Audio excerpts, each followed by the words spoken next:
We're on the shore of Lake Louise here, and behind us we have an interesting forming. Scott, do you want to talk about this? Right, well, we've got a good example of a delta forming behind us here.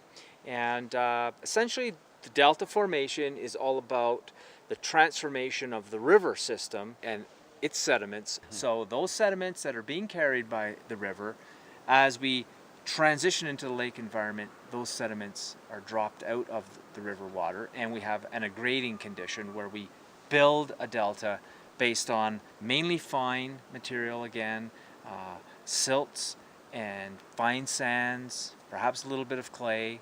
Remember, we've got the sands and gravels upstream in this case, back at the Victoria Glacier. So this is a much more quiet environment where we get the finer materials building out at the edge of the lake. If you'll notice in the foreground here, as we look out over this delta, the very milky color of the river as it enters into the lake system, and we can see the deposition of what is largely silt-sized particles and perhaps some fine sand-sized particles as well.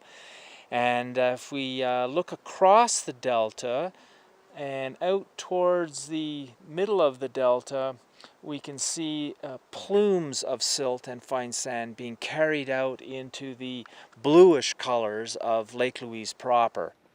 The lake color itself, of course, is quite special, typical of these glacial-fed lakes in the Rockies, and a lot of that color is developed by the clay-sized particles that in fact carry right out into the lake, and it's the reflection of sunlight that gives it that color.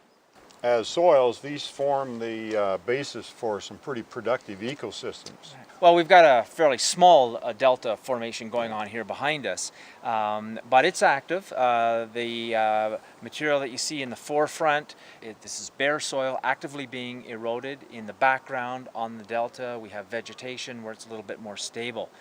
So take that same process and scale it up to a major drainage system like the Fraser River, for instance, or the Mississippi River, where the delta formation goes on over large areas. Vast amounts of sediments are being deposited.